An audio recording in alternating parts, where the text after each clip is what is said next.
여러분 안녕하세요. 54강입니다. 자, 전 시간에는 이제 잡초 얘기를 했습니다. 토양 살리기에서 제일 중요한 게 이제 뿌리라고요. 뿌리를 높여야 되는데 많아야 되는데 이제 심토층까지 깊은 뿌리가 필요하다고 했지 않습니까? 우리가 표토층에도 미생물이 필요하지만은 이제 심토층까지 이제 깊은 데까지 얼마만큼의 많은 양의 미생물을 내려보낼 것이냐, 여기에 이제 이용되는 게 우리가 작물 뿌리 아니면 이제 잡초 뿌리라 했습니다. 그래서 잡초와 작물을 어떻게 뿌리를 만들 것인가 이거에 대해서 말씀드렸는데요. 그러다 보니까 이제 토양 살리기에서 제일 핵심은 미생물이다. 뭐 인간이 그 면역력 건강히 사는 것은 이제 70%가 이제 미생물이 자원하지 않습니까? 장애 미생물이. 그래서 제2 뇌라 그러고요. 토양도 그렇고 가축도 마찬가지, 동물도 그렇고요. 그래서 미생물을 좀 알아야 앞으로 이제 저희들이 농사, 그다음에 토양 살리기에 대해서 이제 본격적으로 들어갈 수 있거든요. 그래서 미생물이 저희들만의 자연순환 유기농업이라 했죠. 저희들 하는 게 여기에서 이제 미생물 용어들이 좀 실질적으로 이제 일반 농업에서 사용하는 거 아니면 일상적으로 우리가 장류라든가 그런 쪽에서 사용하는 미생물과 조금 다른 이제 또 사용하는 용어도 됩니다만은 좀 일반적으로 인식되지 않은 미생물 종류들이 있거든요. 그리고 사용 방법들이 있고요. 그래서 오늘부터 이제 몇 강에 걸쳐서 미생물을 알고 다음 시간부터 이제 교육이 진행할 수 있거든요. 그래서 미생물의 제일 중요한 몇 가지를 이제 리뷰할 예정입니다. 그에 앞서서요. 저희가 이제 지금까지 우리가 이제 110 몇 회의 창업 교육을 해왔지 않습니까? 제가 이제 지난 10년 동안 이제 농가의 창업 그러면서 이제 우리가 보통 16시간에서 20시간씩 1차, 2차, 3차, 4차, 5차를 걸쳐 가지고 이제 실질적인 농업의 그 창업의 교육을 진행하면서요. 그래서 1차의 첫 시간에 제가 이제 인사도 안 하고 첫 번째 이제 교육이 3시간에서 보통 6시간 정도는 미생물로 시작하거든요. 그래서 미생물이 굉장히 중요하기 때문에 그래서 오늘은요. 그의 교육 대면 교육에서 해왔던 첫 영상으로 보여드리는 그 부분을 여러분에게 좀 틀어드리려고 합니다. 이걸 보시고 저희들이 어떤 농업으로 가고 어떻게 미생물에 들어가는지 이제 다음 시간에 이어질 것 같아서요. 중요한 제가 왜 창업교육에서 꼭 이제 첫 번째 들려지는 영상인데 제가 직접 만든 건 아닙니다만은 굉장히 들려드리고 싶고 또 늘 그렇게 교육에서 진행할 때마다 틀어주던 영상입니다. 자, 오늘은 바이러스 습격 미생물과 인류죠. 저희들은 이제 치유농업과 치유음식과 치유운동 그 중심으로 진행되고 있죠. 이제 저 같은 경우는 이제 20년 생체 나이를 줄이는 그 다음에 그러다 보니까 이제 우리가 상업적인 아니면 이제 농업으로 할 때에 이런 질병 치유에 그런 쪽으로 간다. 그래서 컨텐츠가 이제 여기에 맞춰 있거든요. 그래서 치유농업과 치유음식, 치유운동 이걸로 진행하고 있어. 자, 흙살리기 24편입니다. 미생물 편이고.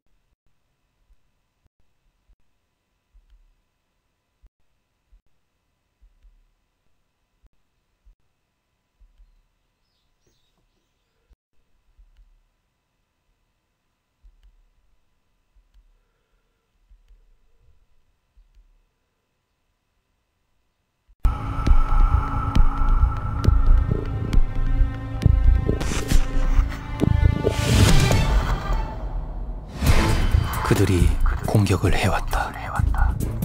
열차는 멈추었고 공항이 폐쇄됐다. 국회는 업무를 중지했고 정부기관들은 대부분 휴무에 들어갔다. 예정됐던 경기는 취소되고 국제행사도 모두 중지됐다. 인구 1000만의 도시. 그러나 사람들은 모두 자취를 감췄다. 대신 이 도시엔 죽음의 공포만이 가득 차 있다. 개들도 비둘기도 모두 멀쩡하다. 공격을 받은 건 오직 사람뿐이다. 오직 사람만을 상대로 정확하고도 철저하게 공격을 해온 그들.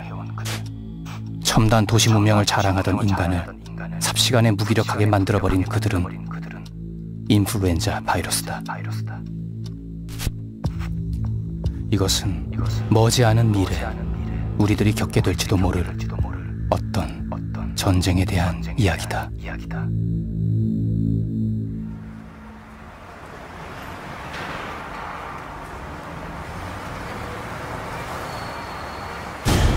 국내 신종플루 환자가 6,000명을 훌쩍 넘어 6,184명으로 집계됐습니다. 정부는 오늘 중앙부처와 16개 시도가 지난 6개월 동안 나는 상황을 유심히 지켜봤었다. 국내 첫 신종플루 감염자가 확인된 것이 5월 1일.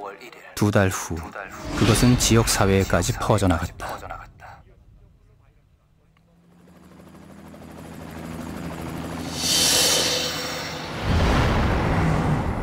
5월 이후 정부 당국은 국내의 바이러스 관련 전문가들을 불러들이며 연일 비상회의를 소집했었다.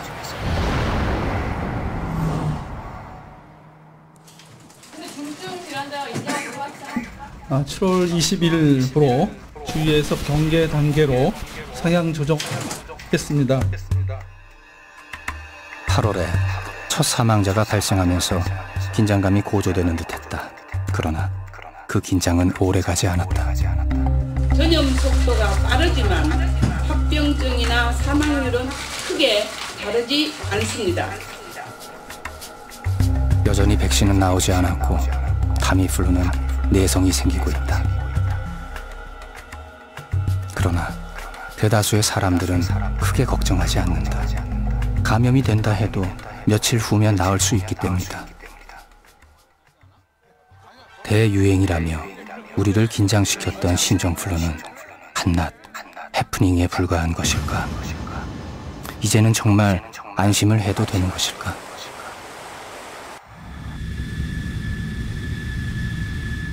우리는 그렇게 생각하지 않아요.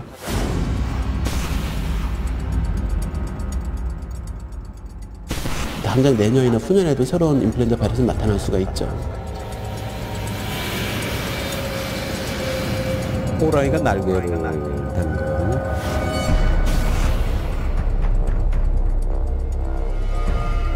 변이는요, 지금도 일어나고 있거든요.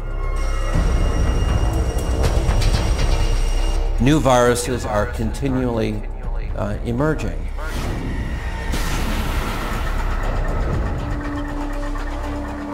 Probably cause somewhere on the order of 50 to 100 million deaths worldwide. 이미 전쟁은 이미 시작됐고요.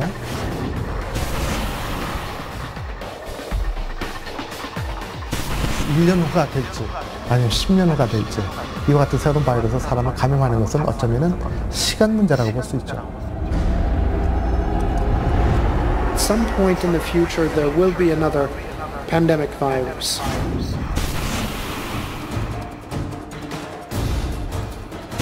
We cannot say at all how deadly any future virus will be. 내년 혹은 후년의 어느 날 한 남자가 해외 출장에서 돌아온다. 당신과는 전혀 상관이 없는 어느 낯선 이의 평범했던 출장길.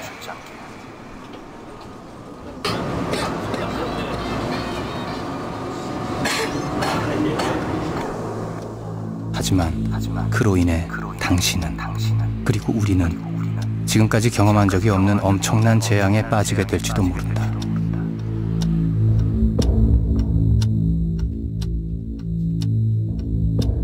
북적이던 도시에 사람의 흔적이 끊긴다. 아이들은 학교에 갈 수가 없고 집안의 가장들이 직장에 나가지 못한다.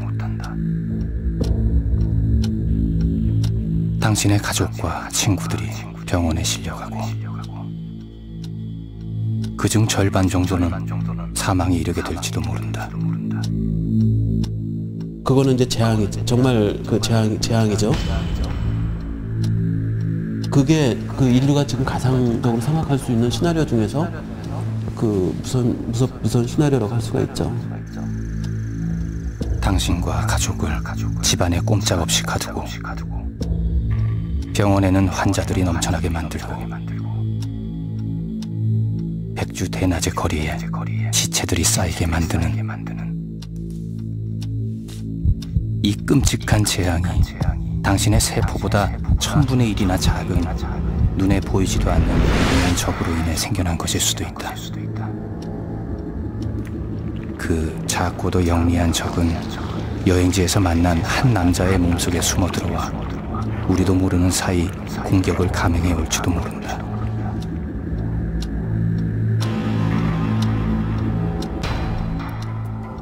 올해 봄, 신종플루의 유행이 시작됐을 때 나는 문건 하나를 기억해냈다.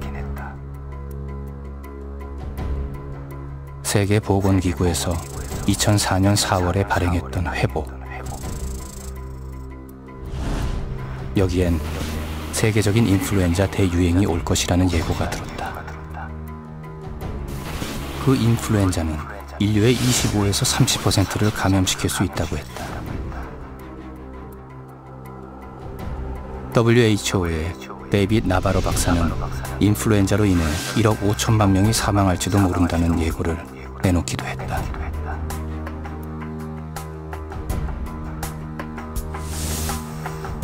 권위 있는 학자들에 의해 인플루엔자 바이러스의 대유행 가능성이 점쳐지면서 WHO는 가상 시나리오를 마련했다. 미래의 어느 날 인류가 경험한 적이 없는 새로운 종류의 인플루엔자 바이러스가 출현할지도 모른다. 백신은 없고 항바이러스 제제는 듣지 않는다. 이러한 바이러스가 출현한다면 우리는 어떤 상황에 놓이게 될까? 수돗물이 공급되지 않을 수 있다고 했다. 식료품을 구하지 못할 수도 있다고 했다. 의약품 공급도 이루어지지 않을 수 있다고 했다. 기차가 멈추어 서고 전기까지 나가게 하는 이 모든 혼란의 이유, 그것은 이 모든 시스템을 움직일 수 있는 사람이 없기 때문이라고 했다.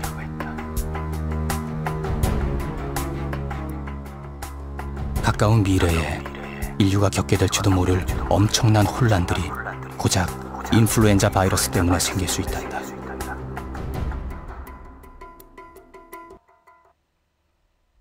자, 영상이 우리가 이제 그 예측했던 팬데믹이 왔지 않습니까? 이거에 대해서 우리가 참 많이들 걱정들 하고요. 심각한 문제로 이제 사회적인 문제로 이제 남았고 우리 인류의 문제 아닙니까? 이게 앞으로도 진행형이라는 거죠. 더 무서운 팬데믹이 올 수 있다는 거고요. 이제 지금 우리 AI나 농업 쪽에 구제역, 그 다음에 이제 과수의 그런 바이러스 문제라든가 뭐 과수원조차도 이제 통제를 하고 있지 않습니까? 그 정도로 이제 심각하거든요. 그래서 앞으로의 그 농업을 어떻게 갈 거냐, 우리가 이렇게 그 3의 방향도 어떻게 갈 거냐. 그래서 지난 10년 동안 교육에서 첫 번째로 이 영상을 이제 틀어드리고 있거든요. 그래서 이 문제를 갖고 가야 된다 하는 게 저희의 그 생각이고 농업의 방향이지 않을까 하는 게 이제 저희 생각인데요. 뭐 여러분들도 아마 이런 거에 대해서는 뭐 다들 고민할 거라 보고요. 자, 오늘부터 미생물에 대해서 이제 몇 번의 그 리뷰를 통해서요. 이제 토양으로 우리 농업으로 들어가기 전에 이제 우리가 이제 앞으로 이제 그 밭작물만이 아니고 이제 가축도 들어가지 않습니까? 그리고 우리가 식생활, 생활에서 또 우리가 살아가는데 필요한 그런 미생물의 관계, 면역력이랄까요, 그런 것들, 이제 질병 없이 사는 방법, 그 다음에 우리가 이제 제일 많이 관심 갖는 이제 수명 연장이죠, 이런 것들이 있는데요.